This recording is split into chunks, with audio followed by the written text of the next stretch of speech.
Astaghfirullahalazim. Astaghfirullahalazim. Astaghfirullahalazim. A'udzu billahi as-sami'il 'alim minasyaitonir rajim. Bismillahirrahmanirrahim. Alhamdulillah. Alhamdulillahi nahmaduhu wa nasta'inuhu wa nastaghfiruh. Wa na'udzu billahi min syururi anfusina wa min sayyiati a'malina. May yahdihillahu fala mudilla lahu wa may yudlil fala hadiyalah. Assalatu wassalamu ala Rasulillah wa man tabi'al huda wa walah. Rabbi shrah li sadri wa yassir li amri wahlul 'uqdatam min lisani yafqahu qawli. Subhanaka la ilma lana illa ma 'allamtana innaka antal alimul hakim. La hawla wa la quwwata illa billahil aliyyil azim. Wa ba'd.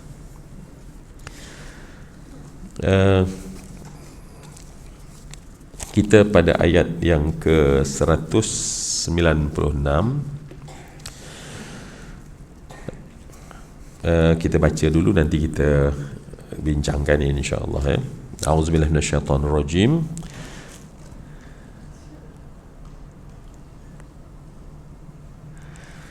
Wa atimmul hajja wal umrata lillah fa in ukhsirtum famastaysara minal hadi fala tahliqu ru'usakum hatta yablugha al-hadyu mahillah faman kana minkum maridan aw bihi adhan min ra'sihi fafidyatun min siyamin aw sadaqatin aw nusuk fa idza amintum faman tamatta'a bil umrati ila al-hajji famastaysara minal hadi faman lam yajid fasiyamu salasati ayyamin fil hajji wa sab'atin idza raja'tum tilka 'asharatun kamilah dhalika liman lam yakun ahluhu hadiril masjidil haram wattaqullaha wa'lamu annallaha syadidul 'iqab.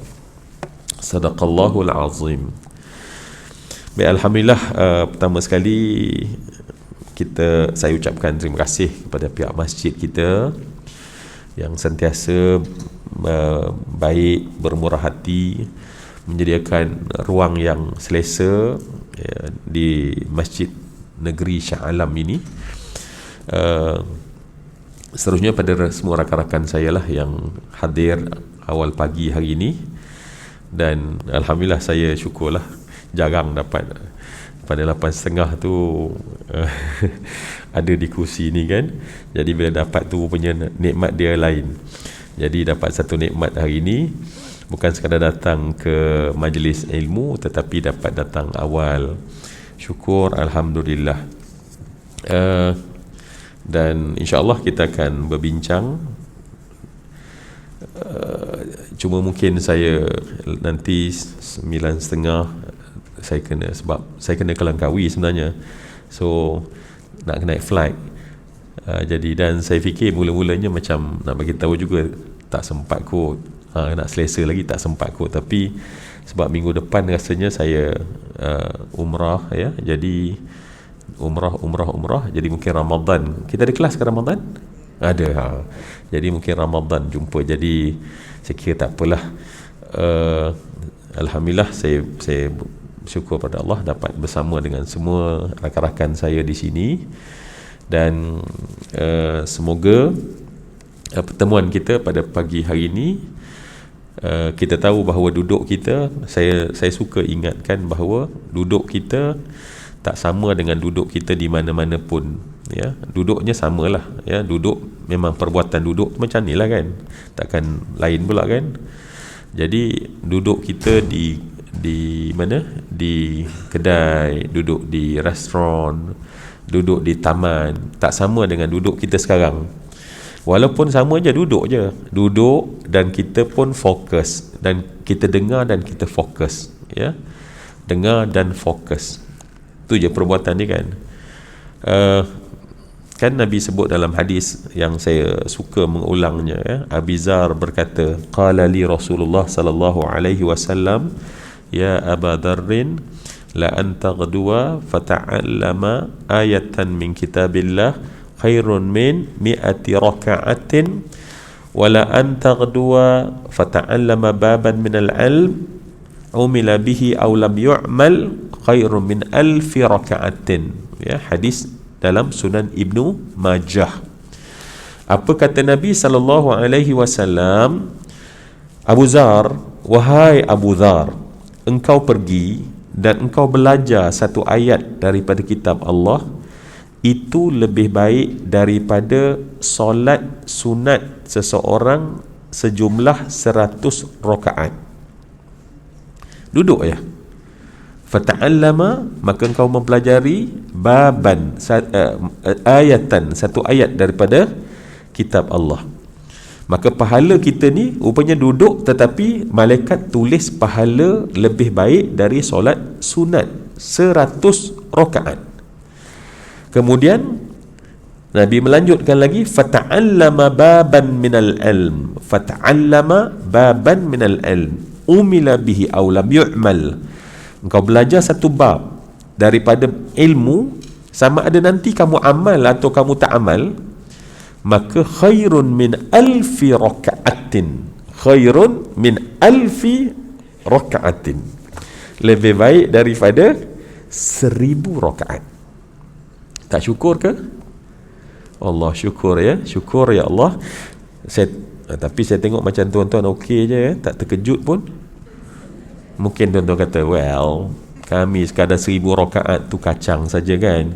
Sebab tu macam rehat je kan. Kalau kita kata Masya Allah, duduk saja pun, tetapi pahalanya macam 1000 rakaat yang memang kita nak duha 2 rakaat, 4 rakaat, 6 rakaat, 8 rakaat, itu pun dah banyak sangat dah. Apatah lagi duduk. Jadi sebab tu saya katakan, mari kita datangkan, kita hargai setiap momen ini. Setiap momen itu adalah merupakan ganjaran hatta setiap tarikan nafas kita, hembus nafas kita, masa dan detik waktu yang berjalan adalah ganjaran di sisi Allah Subhanahu wa taala. Dan semua ini disebut sebagai majlis zikir, ya, majlis zikir. Sebab zikir ni kedudukannya tinggi kan. Aqimis salata li dhikri, kata Allah. Buat solat. Apa tujuan solat?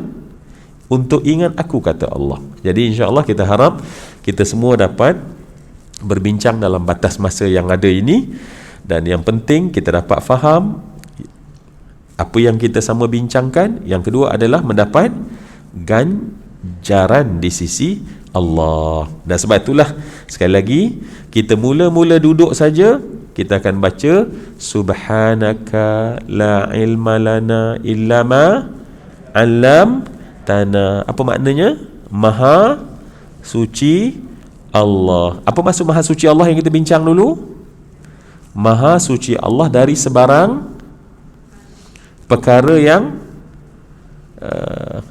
maha suci Allah maksudnya adalah maha suci Allah daripada sebarang perkara yang tak layak bagi Allah, ya.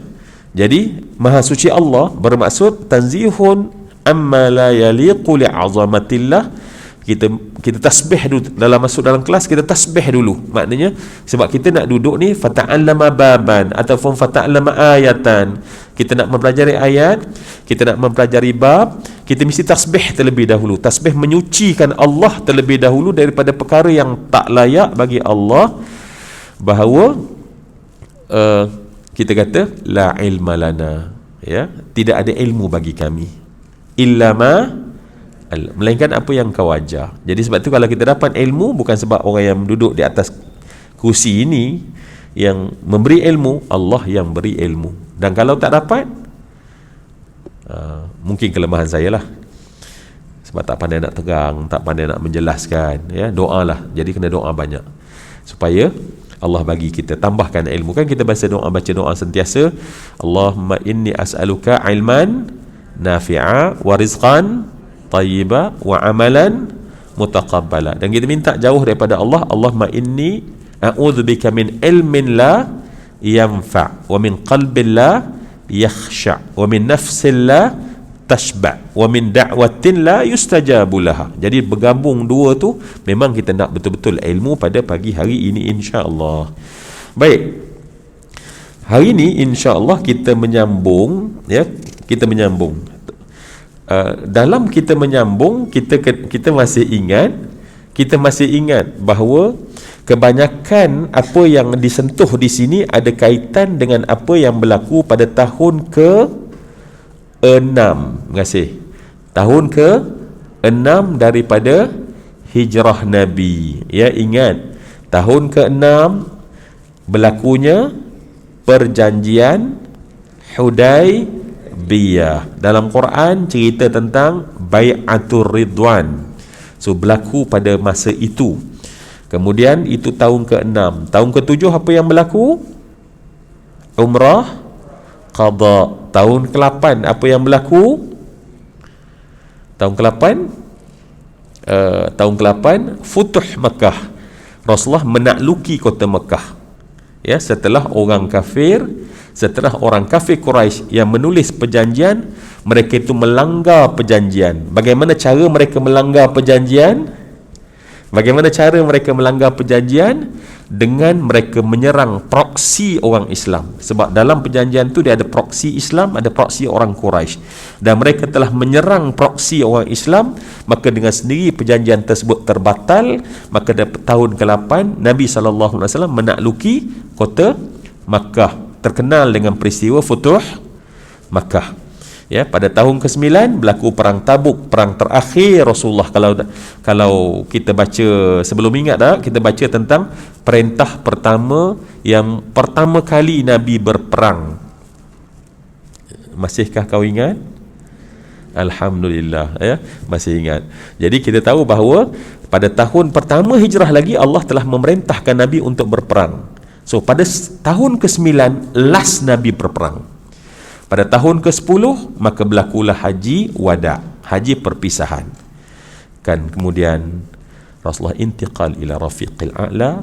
Rasulullah wafat pada umur 63 tahun. Setelah 10 tahun berada di Madinah, sebelumnya 13 tahun dalam proses dakwah berada di Makkah, 23 tahun setelah Nabi berumur 40 tahun, maka semuanya adalah Nabi melaksanakan urusan kenabian. Baik, itu dia punya, orang kata apa dia, timeline dia. So timeline ni sebab bila kita masuk berbincang ayat ini, elok kita nampak dalam sebagai background kita. So bila ada ayat-ayat tersebut, mesti kefahamannya ada kaitan tentang apa yang kita sebutkan dalam background sebentar tadi, ya. Dan semua yang dikasih sekalian, kalau kita tengok sebelum ini, dia mesti bermula dengan cerita puasa. Kan? Ya ayyuhalladzina amanu kutiba alaikumusiyam. Okey, nampak ya? Kemudian perintah perang. Okey, perang itu yang kita kata yang bermula daripada tahun pertama, kedua hijrah, ya. Kemudian sekarang bab haji. So dia punya kronologi ayat-ayat tu ialah daripada perang.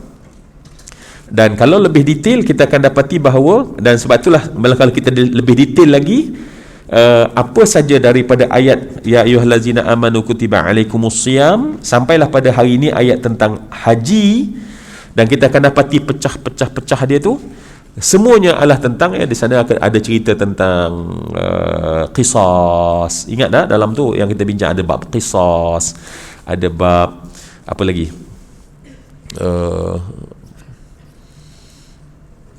ya banyak dalam itu yang detail-detail, dan semua itu ada satu makna yang sama, ya, satu makna yang sama, bercerita tentang tazkiyah. Tazkiyah. Apa itu tazkiyah? Penyucian. So kalaulah puasa, penyucian kepada diri kita, ya, begitu jugalah sampailah pada kemuncaknya adalah kalau perang juga, berkorban juga, anfiqu, ya, perintah supaya kita perintah supaya kita berinfak, ya. Semuanya adalah tentang penyucian. Ya, Islam ni, sebab tu kita biasa dengar hadis tentang at-tuhuru syatrul iman. Tuhur syatrul iman. Bersih itu, suci itu separuh daripada iman. Ya, keimanan kita separuh daripadanya adalah tentang penyucian. Dan zikir yang kita mulakan juga dengan zikir kita mulakan dengan tasbih. Ingat tak? Tasbih adalah penyucian. Ya, dalam bahasa lebih dalam, kalau istilah tasawuf disebut sebagai takhalli. Ya, takhalli. Sebab ada 3 proses besar dalam kita nak, kalau kita nak latih diri kita ni, nak latih hati kita ni, ada 3 proses. Ya, yang pertama dia mesti melalui proses takhalli.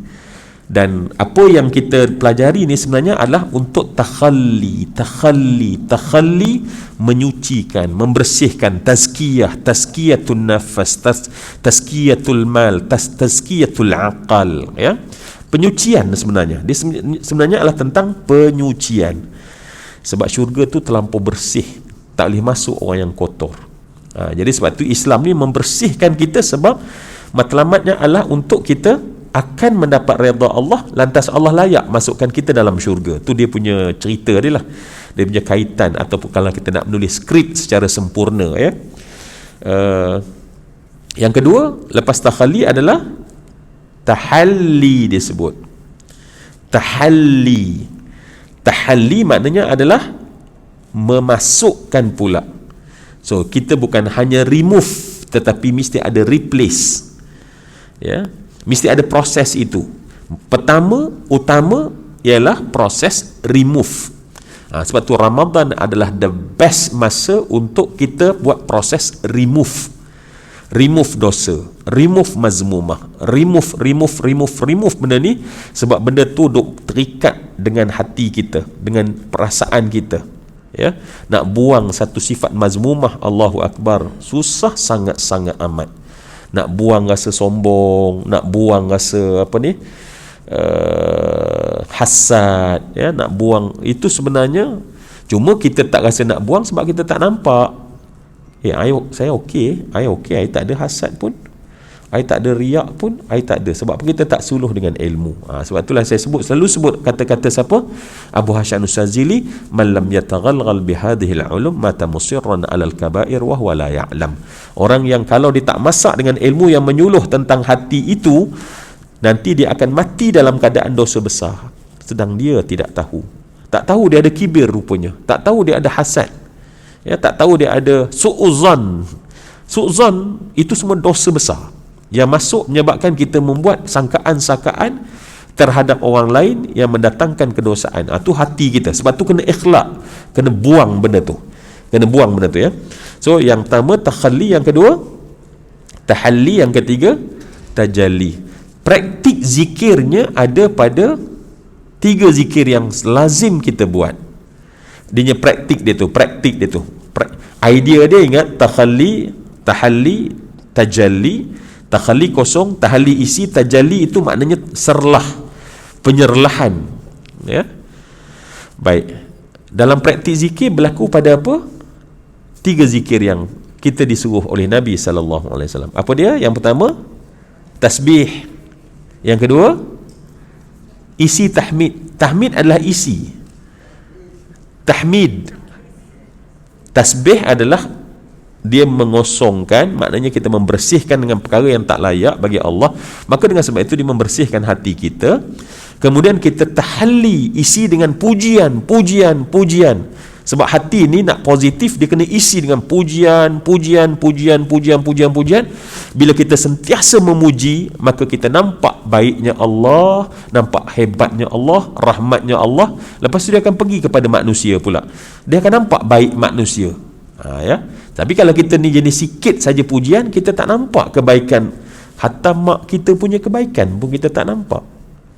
Hatta ayah kita punya kebaikan kita dah lupa. Sebab apa? Sebab tak penuh dengan tahmid, penuh nak isi itu tak dapat. Ya. Sebab tu kena pujian. Sampai pujian itu bukan hanya di lidah, sampai orang tu Masya Allah tengok semua benda cantik. Sebab dia puji Allah. Sebab bila nak lihat setiap benda, nampak pencipta. Kan itu zikir. Zikir maknanya kaitan antara apa yang kita lihat terhadap makhluk dan rasa hati kita terhadap pencipta kita, Allah Subhanahu Wa Taala. Itu yang kena isi. Dan yang ketiga adalah takbir. Takbir adalah tajallinya. Betapa besarnya Allah. Allah yang yang paling agung, Allah yang paling utama, tak ada yang lebih besar daripada Allah Subhanahu Wa Taala. So 3 proses tersebut untuk 3 proses, 3 zikir tersebut untuk 3 proses dalam hati kita sebenarnya, seandainya kita menjiwainya. Okey, baik. So kita masuk pada perbincangan kita pada kali ini. Okey. Once kita masuk pada perbincangan kita, kita bermula dengan kalimah wa atimmul hajja wal umrata lillah. Ini kita bincang insya-Allah ya. Baik. Saya kira perlu dijelaskan ya. Bila kita bincang, kita faham, oh ini ayat hukum. Ini ayat hukum. Dan hukum yang dibincangkan adalah hukum haji dan umrah. Apabila ada di dalam tafsir atau ada di dalam hadis bab tentang sesuatu hukum, untuk makluman kita, dia bukan detail. Dia hanya menerangkan kehendak ayat ini. So detailnya tentang hukum di mana? Dalam kitab fiqh. Ya. Jangan pernah kita sangka bahawa dengan kita mendalami tafsir atau hadis, sebab hadis tafsir ni Quran tu sumber hukum, hadis sumber hukum.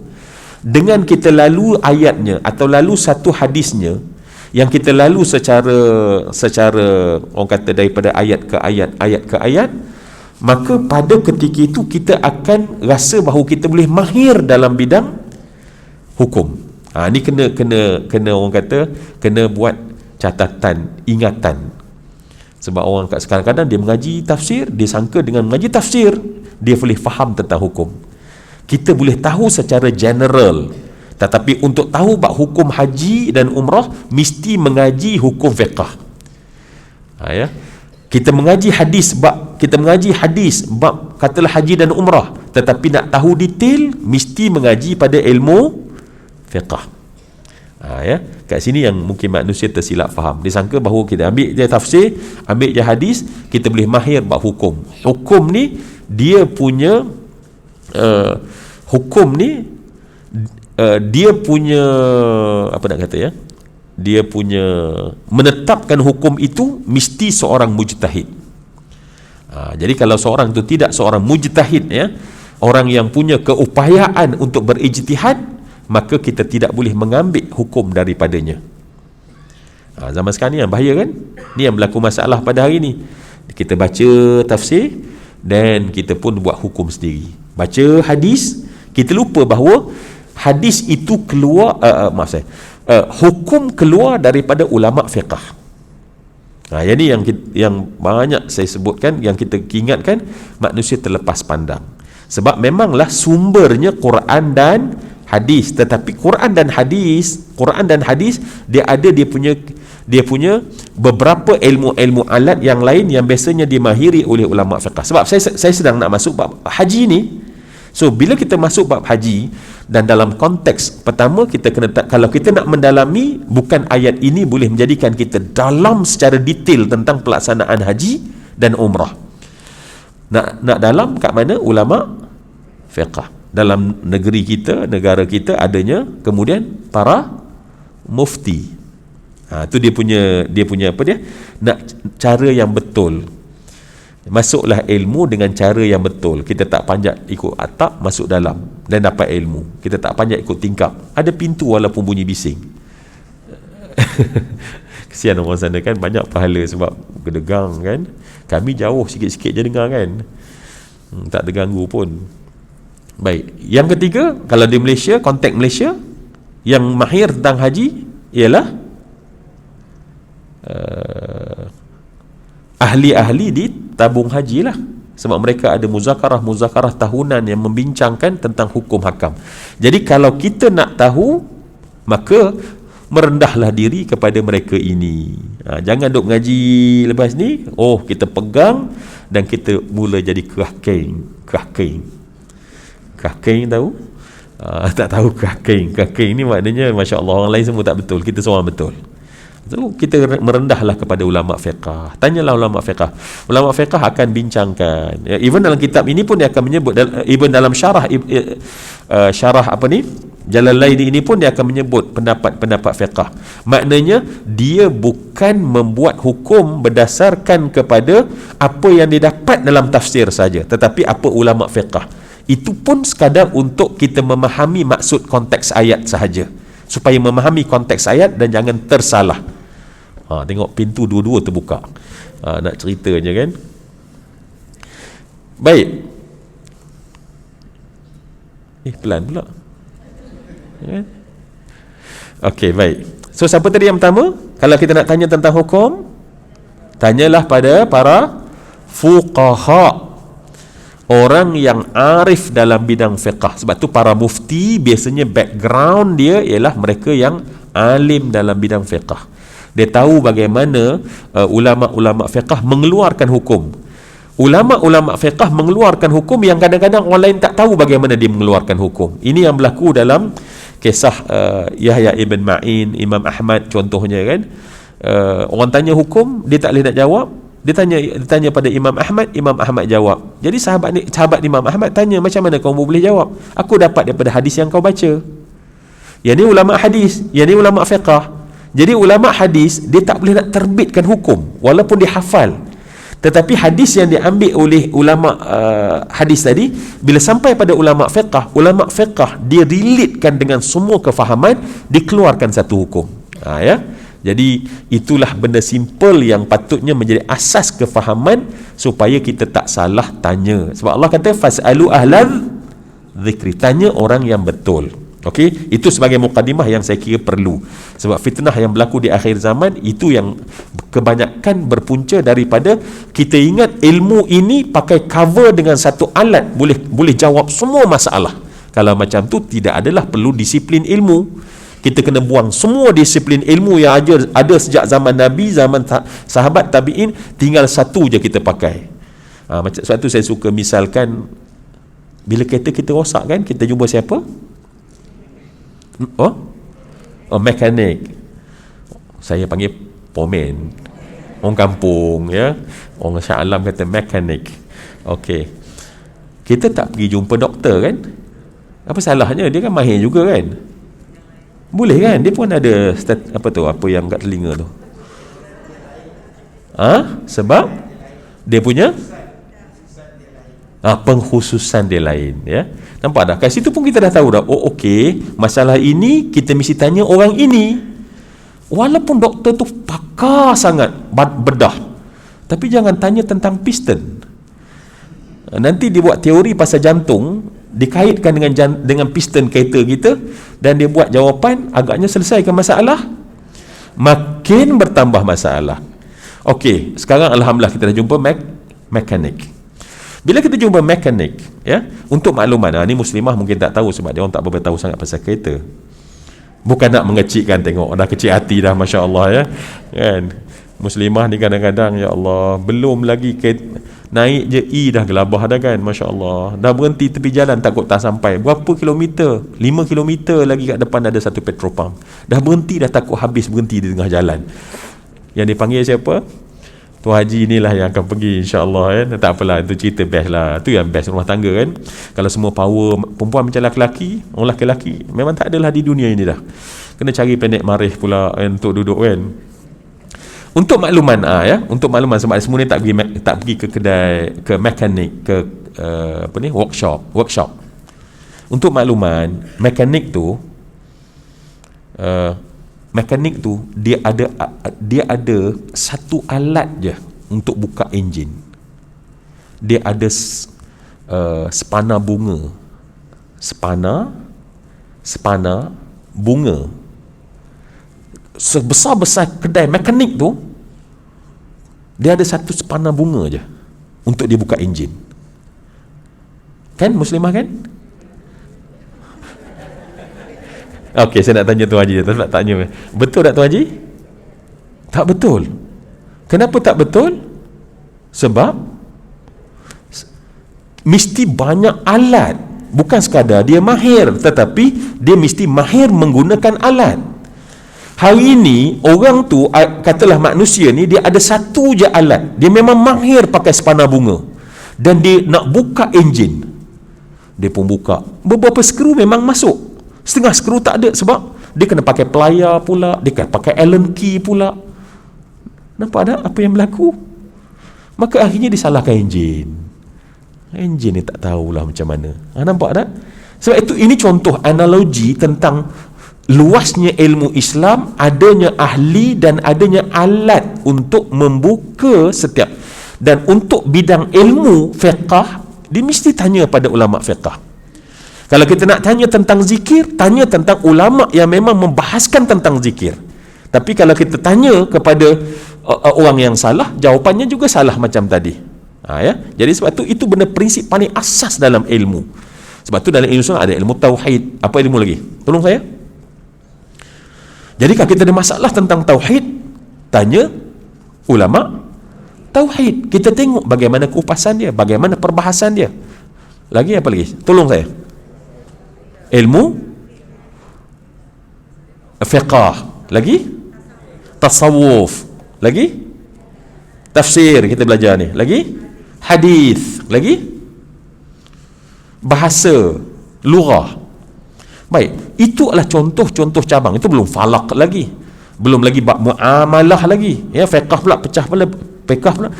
Mereka bukan dalam fiqh yang luas itu kena ada pula keahlian dalam bidang muamalah sahaja, ya. Yang ni kemudian mahir dalam munakahah saja, tanya bab hukum, bab cerai, dia terus boleh jawab. Jadi kerja kita adalah tengok nak tanya kat mana. Bila kita salah tanya,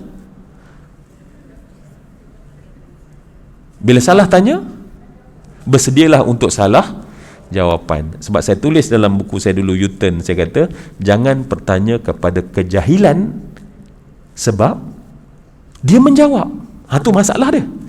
Kalau jahil, I tak tahu, selamat kita. Tetapi problemnya dia jawab. Once dia jawab, kita masalah, kan? Dan lepas tu kita percaya, lepas tu kita mati-mati percaya. Lepas tu bukan dia masalah, kita pun bermasalah, dan kita pula jadi ejen dia pula, ya. Jadi simple je balik pada ilmu. Apa dia? Tanya pada pokok. Apa sebab goyang? Dah. Tanya pada ahli. So tanya pada ahli. Itu je prinsip ilmu, adalah tanya pada ahli. Sebab itulah, ya. Sebab nanti kan kita akan sampai ke surah Kahfi, tak tahu bila lah, ya. Ini baru surah yang kedua, kan? Dua dah pun, ya, main dah. Ya, dah surah yang kedua kita bincang. Kita akan jumpa surah yang ke berapa? 16, ya. Surah Kahfi nanti, surah ke-17, ke-18, surah ke-18, ya. Kita akan surah Kahfi, dan surah Kahfi cerita pasal ni lah masalah dia, masalah ilmu. Dan ilmu di sana adalah memahami bahawa ilmu itu ada disiplin. Sebab itulah adanya ahli. Sebab tu Allah suruh Nabi Musa belajar. Perlu apa lagi, kan Nabi Musa kalimullah, dia cakap Allah, direct je dengan Allah. Tetapi Allah nak ajar bahawa kamu kena tanya, sebab ada benda yang kamu tahu, tetapi kamu kena ingat bahawa tak semua benda kamu tahu. Ni problem dia. Sebab kita sangka bahawa semua benda kita tahu dan semua benda kita buat hukum. Dan akhirnya siapa yang rosak? Agama yang rosak. Ya, akhirnya kita mengeluarkan hukum mujtahid jahil. Kita keluar sebab kita mengeluarkan hukum, tetapi pada sisi kelayakan kita jahil. Bila kita jahil, bila kita bukan ahli. Sebab tu bila kita belajar ni, saya contohnya hanya kalau kita tengok bab hukum, kita refer kepada ulama yang fiqh. Kalau dia tentang status hadis, kita tanya tentang ulama hadis. Bila kita rasa baik, kita kena tanya tempat yang betul. Kita tanya tempat yang betul. Okey. Itu benda yang pertama yang bila kita nak sebut bab fiqh, ya, itu penting. Jadi supaya nanti bila kita membincangkan dalam tafsir, kita tidak akan dapat detail tentang hukum, melainkan kita kena masuk dalam kitab fiqh. Kelas kita fiqh hari apa, ya? Kita ada fiqh ke? Hari? Siapa? Ya. Oh, okey. Tak apalah, tak kisahlah siapa-siapa pun. Okey. So, macam itulah, ya. So, tauhid, sebab bila ilmu tafsir, ilmu hadis ni, dia memahami secara big picture. detail bila kita masuk pada bab tauhid kita bincang bab tauhid saja, fiqh bab fiqh saja. Nanti pun ada bab sirah lah, tak sebut tadi ya. Fiqh pula ada pecahkan 4 rubuk ya. Kita kata rubuk ibadat, rubuk muamalat, rubuk munakahat, rubuk jinayat. Dalam tu pula ada pecah lagi ya, ada pecah dan pecahan lagi. Begitulah nak bagi tahu luasnya ilmu, maka bertanyalah kepada ahlinya ya. Maka apa satu perkataan tu, fa'tu al-ilma min babiha, maka datanglah ilmu tu pada pintu dia. Hari ni kita tak ikut pintu dia ya, masuk-masuk. Masya Allah, jarang bunyi, maaf saya. Okey, baik. So okey ya, settle. So kita masuk pada atimmu al-hajja wal umrata lillah. Baik, ada tak satu benda yang kita agak perasan sedikit bila kita nak cerita tentang haji? Bila kita nak cerita tentang haji, Allah memerintahkan supaya kita mengerjakan haji ini dengan Allah gunakan kalimah atimmu, sempurnakan. Allah gunakan kalimah atimmu al-hajja wal umrata lillah. So ayat tu satu package. So bila Allah memerintahkan tentang haji, Allah terus packagekan. Pertama, Allah tak kata lakukanlah haji ya, Allah lakukan haji, tetapi Allah kata sempurnakan haji. So nanti kita bincang insya-Allah kalimah atimmu al-hajja wal umrata juga kita akan bincang. Kemudian lillah, ada tak kita perasan satu benda bila Allah Subhanahu wa taala kata aqimus salah wa atuz zakah ya, kita solat untuk siapa? Ni tanya tu bukan just bagi supaya macam meriah je. Kita solat untuk siapa? Kita solat untuk siapa? Janganlah falsafah sangat, simple je. Kita solat untuk siapa? Untuk siapa kita sembahkan solat itu? Untuk Allah. Memanglah nanti dia akan patah balik untuk kita, sebab Allah tak ambil manfaat tu dalam sangat. Simple je. Okey, kita puasa untuk siapa? Kita sembahkan puasa itu juga untuk Allah. Zakat Allah, walaupun kita bagi pada orang, tetapi untuk semua ibadah itu adalah untuk Allah. Tapi perasan tak tentang amal-amal perintah yang lain Allah suruh, tetapi Allah tak sebut lillah. Memang kita buat syek ma'ruf, orang kata kita tahu besok kita takkan solat kerana manusia, kita takkan zakat kerana manusia, kita takkan puasa kerana manusia, kita takkan tahajud kerana manusia, kita takkan baca Quran kerana manusia. Tetapi apabila Allah perintahkan tentang puasa, Allah perintahkan tentang, ingat perintah Allah kata kutiba alaikumus siyamu kama kutiba alal ladzina min qablikum lillah. Ada ke? Tak ada. Allah perintahkan kamu berpuasa, tetapi bila Allah perintahkan haji dan umrah, Allah bagi tahu yang pertama atimmu ya, make it complete, buat dengan sempurna. Nanti kita bincang atimmu. Tetapi yang saya nak highlight di sini apa dia? Lillah. Maknanya begitu umrah dan haji dan umrah ini adalah satu benda yang memang sangat-sangat Allah tekankan kamu buat kerana Allah. Kamu buat kerana Allah. Walaupun kita dalam solat kita kata apa? Kan kata iftitah apa kita baca? Cuba baca ramai-ramai. Dalam iftitah, doa iftitah, inna salati wa nusuki wa mahyaya wa mamati lillah. Nampak? Lillah. So maknanya solat aku, nusuk aku, ibadah aku, hidup aku, mati aku kerana Allah. So semua benda kerana Allah. Tetapi bila umrah dan haji, Allah letak terus supaya nampak sangat dengan jelas bahawa memang perbuatan ini tak ada langsung lain hanya kerana Allah Subhanahu wa taala. So maknanya di situ ada penegasan. Lillah itu satu penegasan. Ya. Kenapa kita datang kelas hari ni? Alhamdulillah, makam tinggi ya. Kita terus, memanglah saya nak menuntut ilmu, tetapi siapa suruh kita menuntut ilmu? Kerana Allah. Okey. Jadi sebenarnya jom kita praktik sekejap ya. Kita tengok sekarang, kita tengok ada orang buat dosa. Apa kita kena buat? Depan mata kita contohnya, mungkin anak kita. Apa kita kena buat? Kita tegur. Kenapa kita tegur? Kenapa kita tegur? Dia buat salah ni, dia buat salah. Kenapa kita tegur?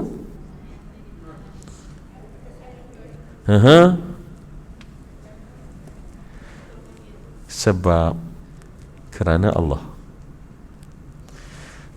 Ni tak nampak ni, belum nampak lagi. Apa lagi?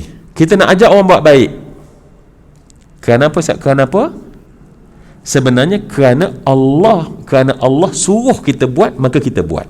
Maka buat kita bukan kerana orang tu salah. Hari ni bila kita berdakwah, kita rasa sebab orang ni salah, maka aku pun berdakwah. Maka aku berdakwah kepada orang itu untuk membetulkan masalah orang.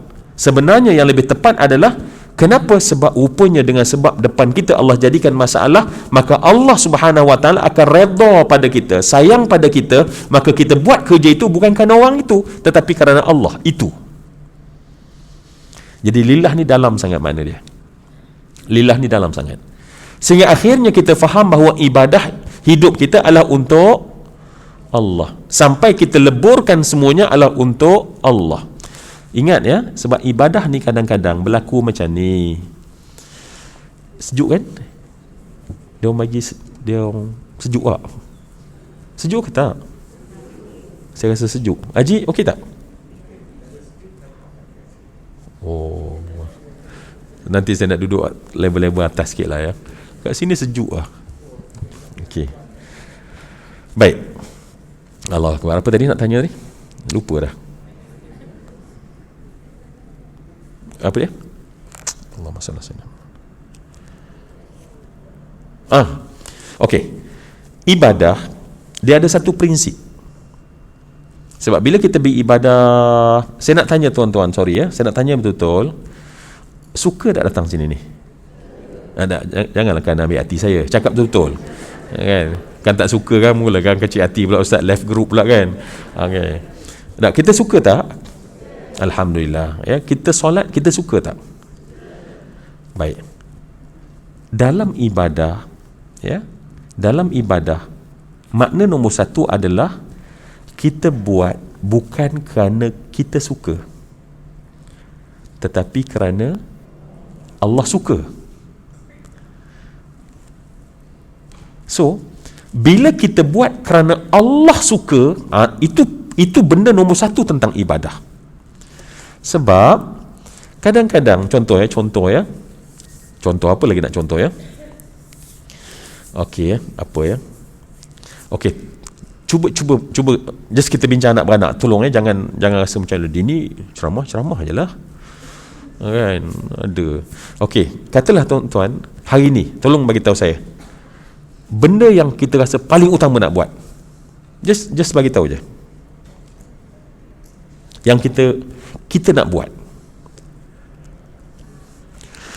Takkanlah terlampau rahsia, benda biasa saja, kan? Apa? Tolong saya. Dah datang kuliah, alhamdulillah. Lagi? At least tiga. Apa nak buat? Masak. Okey, masak. Lagi? Mengaji. Oh, hebat haji, kan? Ziarah. Okey, baik. Semua yang dikasih sekalian. Saya katakan tadi bahawa kalau kita tengok balik, apa yang kita nak buat hari ini ialah apa yang Allah suka, bukan apa yang kita suka. Sebab ada kadang-kadang, contohnya, kadang-kadang ada benda yang Allah suka tetapi kita tak berapa suka. Ya? Tak berapa suka. Contoh ya, orang banyak duit, tiap-tiap bulan dia nak pergi umrah. Sebab apa dia nak pergi umrah? Sebab dia suka. Tetapi Allah suka apa? Allah suka duit 10,000 kau itu, kalau kau bagi pada orang fakir, itu Allah suka. Tetapi no, saya nak pergi umrah juga. Nampak tak? Ketika itu sebenarnya kita tak perasan yang ibadah itu adalah bukan apa yang kita suka, apa yang Allah suka. Ya, kadang-kadang muslimah, ini muslimin, nanti muslimin, sabar. Kan? dia baca Quran, suami dah berkeroncong tu. Kan? Janganlah nanti sebab saya nak cerita lelaki pula, nanti dia kan kita kan sakit kan. Jadi diam je, redha je kan. Kan? Jadi contohnya, sebab apa kita suka baca Quran, tetapi Allah suka kita mungkin masak untuk anak kita. Bukan suami okey. Sebab nak jaga hati ni, nak cerita nak jaga hati kan. Begitu juga lelaki. Contohlah kata dia sepatut cari rezeki, tetapi semayang duha. Sebab dia suka semayang duha, tetapi tak keluar cari rezeki. Pada masa tu dia sangka dia suka, tetapi adakah Allah suka? Tak. Jadi kita tak sedar, kadang-kadang kita buat satu benda yang bukan Allah suka, tetapi yang kita suka saja. Sebab tu bila kita beribadah, lillah ni mengajar kita buat benda yang Allah suka. Benda yang Allah suka. So ibadah ni ialah, ingat ya, ibadah ialah tentang apa yang Allah suka. Sebab tu Sayyidatina Aisyah bila dia bersama dengan Nabi, makna Nabi di rumah dia, maka untuk dia solat, dia akan tanya, ada tak sebarang hajat Rasulullah? Maknanya kalau Rasulullah kata tak apa, aku nak kamu duduk dengan aku, maka dia tak akan bangun sembahyang malam. Tetapi mungkin orang tu dia tak peduli je suami dia ke, dia tak peduli suami dia, di samping dia, ya Allah ya, suami aku ni duduk tidur daripada tadi. Kan? Jadi sedangkan kita boleh, sebab tu kan perempuan kalau dia nak puasa, dia kena minta izin. Dia main puasa je, hari Senin kan. Mungkin suami ketika itu yang Allah suka adalah kita mendapat redha suami, mungkin makan bersama, contohlah ni contoh ya. Jadi itu contoh-contohnya. Jadi lillah ini maknanya sangat dalam. So lillah ni adalah kita buat memang kerana Allah mendapat sayang Allah, itu lebih utama. Sebab itulah dalam segala benda matlamat tertinggi adalah nak mendapat sayang Allah. Okey? Dan ingat tak kita biasa dengar hadis Nabi SAW bila kita mengerjakan haji dan umrah. Apa hadis yang terkenal kata Nabi SAW? Pahala haji dan umrah ni apa dia? Laisa lahu jaza. Orang yang mengerjakan haji dan umrah, laisa lahu jaza illa jannah. Tidak ada pahala bagi orang yang mengerjakan haji dan umrah melainkan syurga. Nabi sedang bagi tahu apa pada kita? Nabi sedang memberitahu benda yang paling minima pada kita. Syurga ialah benda paling minima. Apa yang maksima? Saat Allah sayang kita. Saat Allah sayang kita, itu maksima yang kita dapat dari Allah.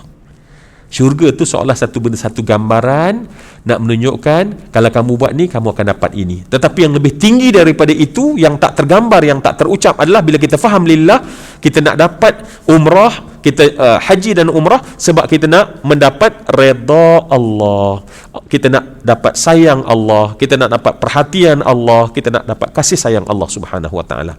Jadi benda yang sama dalam hidup, itu makna lillah.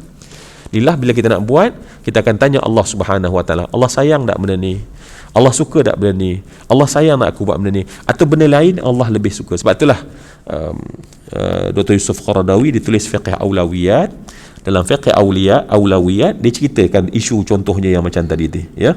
Kadang-kadang kita ni buat satu benda yang kita suka, pergi umrah ya, pergi haji tiap-tiap tahun, itu berapa ratus ribu habis.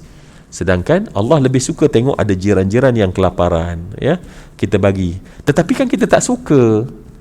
Yang tu tak suka sebab jadi kat situnya, di situnya krisis antara lillah, memahami lillah tadi.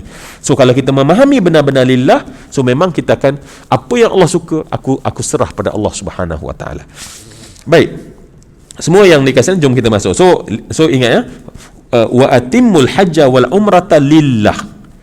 So lillah itu begitu kuat untuk umrah dan haji, walaupun semua amalan lain adalah lillah, menunjukkan bahawa umrah dan haji adalah satu benda yang Allah Subhanahu Wa Taala simpan dalam satu konteks ibadah yang memang betul-betul kerana Allah, yang betul-betul kerana Allah Subhanahu Wa Taala. Dan kerana itulah kalau kita tengok apa makna haji, apa makna umrah. Maksud haji dan umrah ialah qasad ya, qasad maknanya haji dan umrah maknanya qasad, maknanya ingin, ya, ingin ziarah Masjidil Haram, ya, sebab qasad untuk pergi semata-mata ke Baitillahil Haram ataupun Masjidil Haram. So untuk melakukan ibadah haji dan umrah lah, maknanya haji itu adalah qasad kita pergi. Jadi sebab tu Allahu Akbar, ya, bila kita, sebab tu saya masya-Allah, ya, suka ingatkan diri sendiri yang sering lupa ni lah, ya, sebab kita ni kan di samping kita pergi umrah, kita haji ke Mekah, kita pun pergi juga ke Korea, mana lagi, Switzerland, Jepun, paling tidak Langkawi. Oh no, Langkawi lagi saya ada kerja, jangan kata oh dia cuti Langkawi, dah kebetulan ada kerja, ya. Jadi tapi kalau pergi salahnya kan. Baik, kadang-kadang kita terlupa bila sampai sana, sebab bila kita melancong, kita ada apa tu, kalau melancong dia ada apa tu panggil, tourist guide. Jadi kita ni kadang-kadang mudah sangat tergelincir rasa, ya, bukan tergelincir rasa yang kita tu jadi pelancong. Kita pelancong. Sebab tu kita punya karakter kita bukan seorang mu'tamir, bukan seorang hujjaj. Kita dah jadi seorang pelancong pada masa tu. Ya, pelancong apa buat biasanya? Bayang. Pelancong apa buat? Mesti nombor satu apa dia? Seorang pelancong apa benda biasanya? Berfoto. Pak. Fotoin dulu. Kan? Jadi akhirnya nampak tak, tanpa sedar akhirnya kita dah tertukar. Maknanya karakter kita berfoto, bersuah foto, berselfie, berupdate. Nampak tak? Mulanya mungkin di luar ibadat, tetapi lama-lama dalam ibadat, dalam tawaf. Mungkin yang kita ada tourist guide tu masa kita pergi melawat-lawat ke mana tu, setiap kali umrah setiap kali lah pergi situ kan, tak larat nak pergi dah kat ladang tamar tu kan, tapi pergilah juga, Masya Allah, makan free je akhirnya kan. Jadi nak ceritanya apa dia, kita kadang-kadang tergelincir rasa bahawa kita ni seorang tua, ya, bukan seorang hujjaj, bukan seorang mu'tamir, bukan orang yang memang datang semata-mata qasad kerana Allah Subhanahu Wa Taala. Apa lagi yang berlaku biasanya? Tak, saya bukan marah. Macam marah ke? Tak, berbincang. Ni saya sebut tentang saya, tentang kita. Apa dia? Shopping. Shopping. Sebab tu tak hairan, Masya Allah, tak hairan. Di medan Uhud, tempat sahabat berperang, di medan Uhud ada 70 orang sahabat syahid. Semua tu tak nampak dah, sebab duk tengok apa lagi,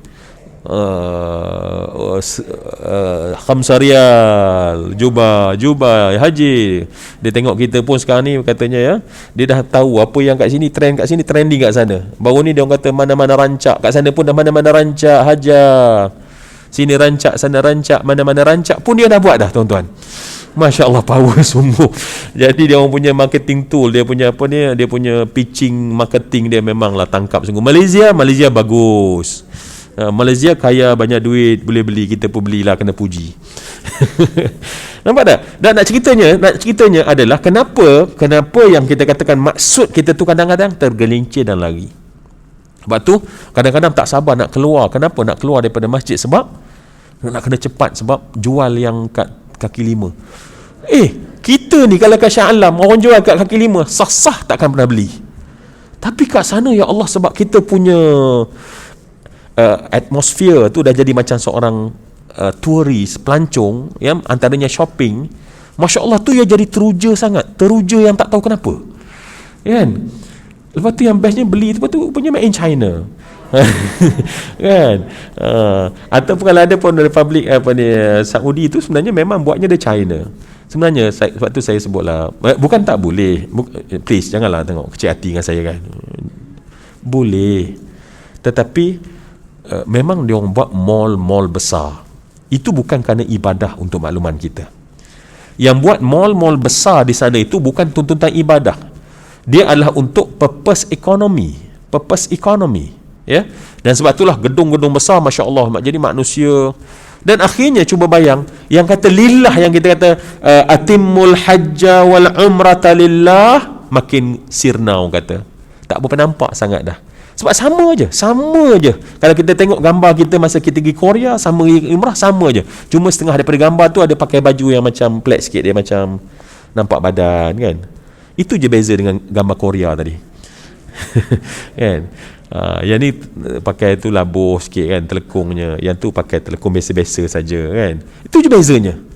Ya, yang lainnya sama. Jadi sebab tu masya-Allah benda inilah yang menjadikan makna umrah dan haji itu masya-Allah tanpa kita mahu, tanpa kita sedar, dianya hilang. Maka sebab tu Allah Subhanahu Wa Taala, okey tadi kita dah nampak ya. Kita dah nampak Allah menggunakan kalimah apa? Lillah. Sangat strong message itu. Message itu sangat strong. Maknanya pergi itu lillah, pergi itu lillah. Semua yang kamu buat adalah lillah. Dan di sana semua yang dikasih Islam sangat mudah kita tergelincir kan. Sangat mudah kita tergelincir. Tergelincir kat dari sudut apa dia? Kita sembang, you duduk hotel mana ya? I duduk kat tower. Kenapa cerita tu ada? Kalau kita nak mencari redha Allah, adakah Allah redha bila kita duduk di tower itu dapat redha Allah Subhanahu Wa Taala? Tanpa sedar, ni bukan sedar, tak sedar. Sebab tu saya tak berapa faham. Ini saya tak berapa faham. Bukan kerana salah, sebab saya tak berapa faham. Umrah VVIP. Saya jadi tak berapa nak faham. Bukan saya masih belum mencari makna. Umrah itu dia sampai kepada sa'than ghubarah.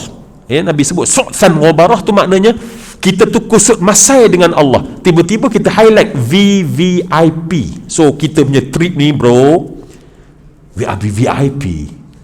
Sebab apa? Sebab kita duduk di hotel. It's okay. Bukan tuan-tuan maksudnya tak boleh duduk hotel itu. Tetapi kadang-kadang tanpa sedar kita akan bersembang-sembang, I duduk di sini, tanpa sedar lillah itu dah letak di beg paling bawah. Tak jumpa dah lillah tersebut. Walaupun memang pergi mulanya kerana lillahi ta'ala.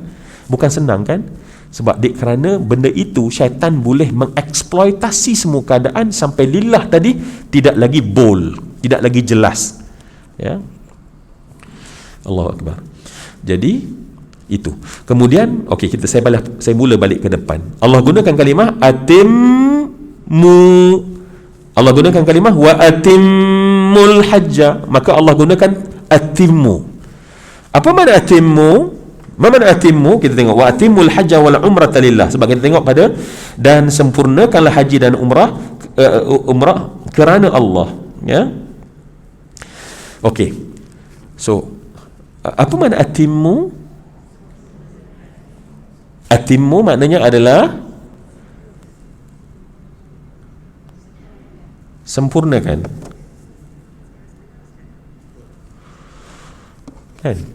Baik. Dalam bahasa Arab ada satu makna yang hampir sama. Satu tamam, atimmu tamam, satu lagi apa? Kamal.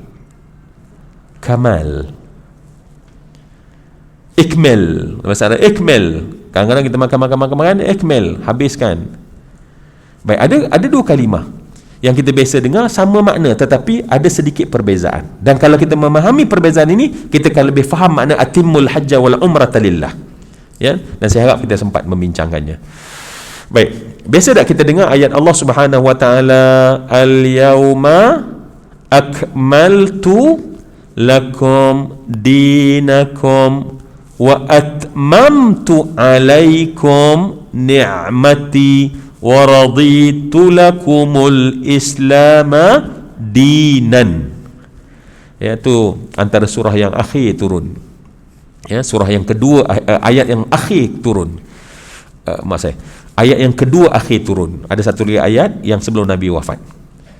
Baik, ayat yang kita katakan turun pada ketika haji wada, ketika Nabi berada bersama dengan para sahabat di Arafah, ya. Dan turun wahyu pada ketika itu, apa dia? Al-yauma akmaltu lakum dinakum. Hari ini kami sempurnakan bagi kamu agamamu. Wa atmamtu alaikum, dan kami sempurnakan. Nampak tak? Sempurna.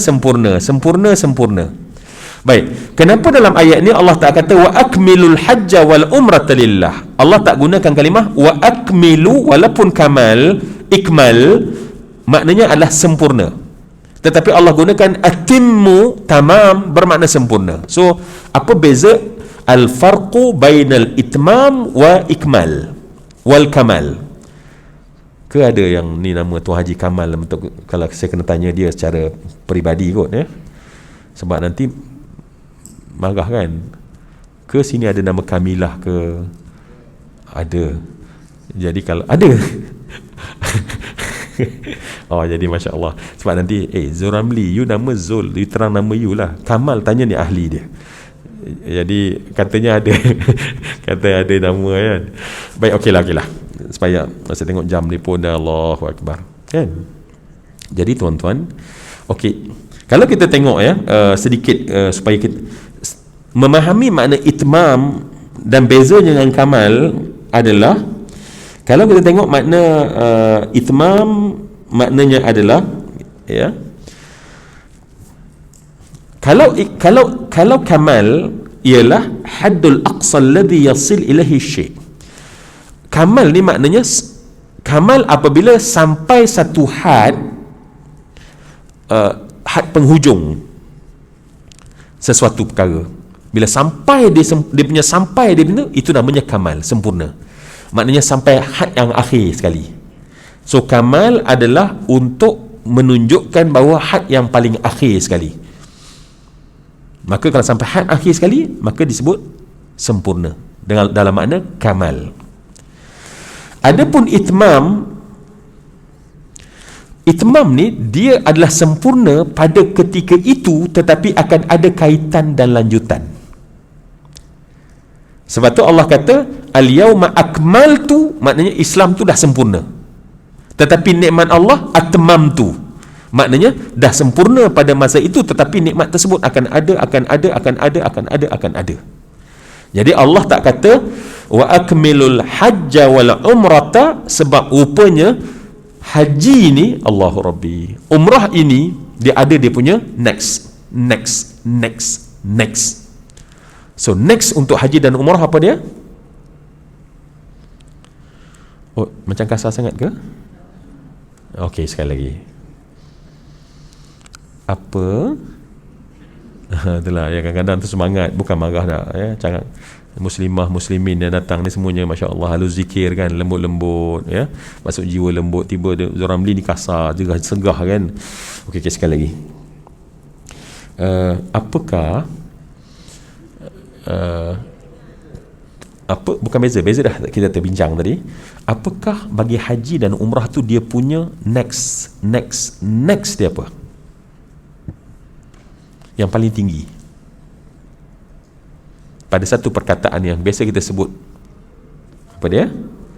Mabrur. Ya. So kalau kamal adalah okey, haji berapa hari, okey, once dia buat sampai pada had tu dia anggap kamal. Tetapi bila sebut itmam, maknanya dia ada next, dan next yang paling tinggi untuk haji dan umrah ialah mabrurah. Haji mabrur, umrah mabrurah. Allahu Rabbi.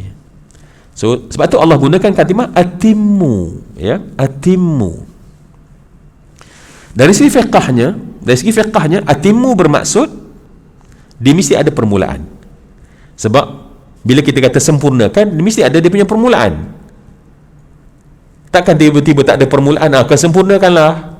Dia mesti ada permulaan. So dari segi fiqh, bila Allah gunakan atimmu, maknanya adalah, okey, dia teranglah sini. Okey, tak ada.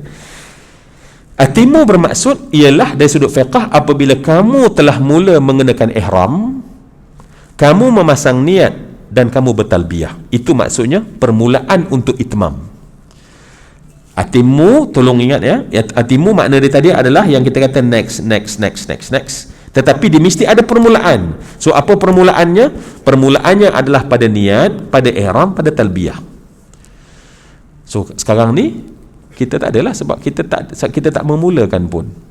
Tetapi once kita dah mula dengan niat dan apatah lagi ihram, apatah lagi talbiyah, maknanya kita dah mula. So once mula, okey, ayat ini tolong ya, ayat ini once kita mula, apa kita kena buat? Atimmu, sempurnakan. Once kita mula, you tak boleh stop. dia mesti atimmu, sempurnakan. Cuma tadi kita faham, kita cuba bincangkan tentang maksud sempurna berbeza dengan kamal, supaya maksudnya dia lebih dalam daripada maksud kamal. Apabila tentang haji, maknanya bila kita dah mula dengan niat, mula dengan ihram, maka disempurnakan, maka sempurnanya kita dapat mabrur. So apa makna mabrur? Ya, mabrur ada beberapa makna. So jom kita, sebab dalam makna ini kita bincangkan dalam makna atimmu tadi. So atimmu, untuk lebih faham, kita bezakan dengan makna kamal. So kita nampak kamal, okey, kenapa Allah gunakan atimmu untuk haji? Allah tak kata akmilu. Sebelum ni kita tengok Allah Subhanahu Wa Taala sebutkan atimmus siyama ila lail. Ya, Allah gunakan atimmus siyam ila lail dalam surah Baqarah 187. Ya, sebelum ni Allah gunakan kalimah atimmu, Allah tak gunakan akmilu as-siyam. Kenapa? Sebab puasa itu, walaupun kita telah sampai berbuka di waktu sampai waktu apa? Malam, tetapi di malam harinya ada lagi next. Maka benda yang ada next, maka gunakan kalimah atimmu. Allah tak kata akmilu. Okey, itu dah settle tadi. Kemudian kita tahu bahawa the highest next adalah mabrur. Dan bila mabrur itu mabrur, mabrurun adalah merupakan indikasi kepada betulnya kita buat lillah. Sebab makna mabrur adalah khalis, membuat sesuatu semata-mata kerana Allah. So makna haji ini semata-mata kerana Allah, umrah ini semata-mata kerana Allah. So mabrur adalah orang yang pergi buat semata-mata kerana Allah. So itu mabrur. Kemudian nama lain bagi mabrur adalah makbul ataupun mutaqabbal. So maknanya kita buat memang ikhlas semata-mata. Kemudian yang kedua adalah mutaqabbal ataupun makbul.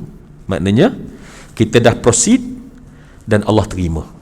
Kita dah bagi, Allah terima. Itu mabrur. Ya, itu maksudnya atimmu tadi. Atimmu tadi mesti sampai pada Allah terima. Sebelumnya kita ikhlaskan. Ya, kita kena ikhlaskan. So atimmu lillah tu kita kena faham. Dari sudut fiqhnya adalah begitu kan. Kemudian albir bermaksud, sebab albirru ni adalah maksud la yakhalituhu syai' fi ma'athim. Maknanya bila sebut baik, tidak bercampur padanya sepanjang kita mengerjakan haji dan umrah itu perkara yang tak baik. Nanti pada ayat berikutnya kita akan detail. Ya, pada ayat berikutnya kita akan detail.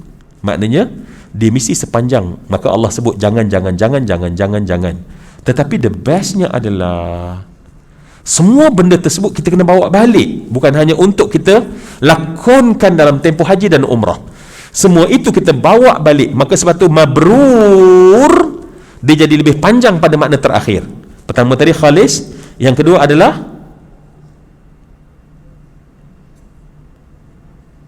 makbul, mutaqabbal, yang ketiga adalah menepati janji. Yang ketiga adalah menepati janji. Apa maksud menepati janji? Bertepatan. Sebab mabrur maksudnya adalah bertepatan dengan benda yang sebenar. So kalaulah kita, sebab tu saya selalu sebut kan, contohnya bila kita haji ya, antara saya kata janganlah buat gurau. Saya dah cakap dalam kelas kita kan, antara benda yang jangan buat gurau ialah, contohnya bila kita dah pergi sana kan, lalu kadang-kadang orang kawan-kawan bilik kita gurau apa dia, nak pergi mana, kita pun cakap nak melontar kan. Apa maksud melontar kat situ? Shopping. Sedangkan kita telah kurang ajar dengan Allah. Allah buat satu ibadah namanya melontar, dan Allah nampak benda tu penting sangat, sehingga bukan satu, dua, tiga, bukan satu batu, tetapi banyak batu. Kenapa? Sebab benda itu ibadah yang penting, tetapi kita mainkan, kita buat main. Kalau kita ada anak lah, kita bagi tahu satu benda yang serius, kita tulis mungkin kat kita punya peti ais ke, tapi penting, atau whiteboard ke, lepas tu dia buat main istilah kita tu, kita tak rasa apa-apa ke? Saya tanya betul-betul, tak rasa apa-apa ke? Kita rasa, ya Allah, benda ni mama, umi penting ni, tapi dia main-mainkan istilah kita. Dan kita tanpa sedar, Masya Allah, hari-hari mana melontar, hanya sekadar nak bagi tahu kita shopping. Begitulah shopping, tak ada masalah, kan? Nampak tak? Tak sedar bahawa kita, Masya Allah, ya. Sebab itulah benda-benda itu yang kita kena jaga. Sehalus itu benda yang kita jaga pada saat kita menjadi duyufur rahman, ya, menjadi tetamu Allah Subhanahu wa taala. Baik. Okey, saya dah janji 9.30 tadi kan. Jadi 9.45, boleh kok saya berhenti? Terima kasih baiknya, ya Allah. Okey, baik, semua yang dikasihkan nanti kita akan sambung, sebab baru kita bincang atimmu al-hajja wal umrata wa umrata lillah. Nanti yang lepas tu dia banyak technical fiqh. Nanti kita akan bincang kalau macam ni, kalau macam ni, kalau macam ni, sekadar apa yang ada dalam tafsir ni. Nak detail kat mana kita nak dapat? Fiqh, ya. Bila kita nak haji, pergi tengok. Nak umrah, kita pergi kursus lah, tanya pada mereka yang membimbing haji kita. So alhamdulillah kita di Malaysia ni agak structured kita punya ibadah haji dan umrah. Cuma yang penting adalah benar-benar atimmu al-hajja wal umrata lillah. Itu tanggungjawab kita. Mereka hanya boleh bantu, kita yang sepenuhnya, ya. Okey, insya-Allah semua yang dikasihi sekalian, kita berhenti dan kita baca doa. Bismillahirrahmanirrahim. Rabbana anfa'na bima 'allamtana. Rabbi 'allimna alladhi yanfa'una. Rabbi faqihna wa faqih ahlana wa qarabatin lana fi dinina ma'a ahli al-qutri untha wa dhakar. Rabbi waffiqna wa waffiqhum lima tartadi qawlan wa fi'lan karama warzuqil kulla halalan daima wa akhilla atqiya'a ulama nahdha bil khairi wa nukfa kulla syarr. Rabbana waslih lana kulla syu'un wa aqirra birrida minkal uyun waqdi anna Rabbana kulla duyun qabla an ta'tiyana rusulal manun waghfir ustur anta akraman satar wa salatullah taghshal mustafa man ilal haqqi da'ana wal wafa bi kitabin fihi linnasi shifa wa alal ali wal kirami asyurafa wa ala sahbi al masabih al ghurar. Allahumma hdina bihudaka waj'alna mimman yusari'u fi ridaka wa la tuwallina waliyan siwaka wa la taj'alna mimman khalafa amraka wa asaka wa hasbunallah wa ni'mal wakil wa la hawla wa la quwwata illa billahil aliyyil azim. Wa sallallahu ala sayyidina Muhammadin wa ala alihi wa sahbihi ajma'in walhamdulillahi rabbil alamin. Dengan doa ini kita sampai ke sini kelas kita. Bila bangun nanti jangan lupa membaca kafaratul majlis dan kita berpisah dengan suratul asar. Dan saya mohon maaf, ya, pasti perkataan banyak daripada saya yang menyinggung perasaan apalah, tak kira di mana kelemahan pun, saya dengan penuh rendah diri memohon kemaafan daripada semua yang saya muliakan, termasuk yang mungkin menonton kita secara live di FB. Dan doakan saya yang lemah ini untuk Allah berikan sentiasa pertolongan supaya sentiasa diberikan kesihatan, keafiatan. Yang terpenting adalah menjaga hati agar kita pulang membawa yang disebut sebagai mabrurah, insya Allah. Terima kasih semua. Wabillahi taufiq wa hidayah. Assalamualaikum warahmatullahi wabarakatuh.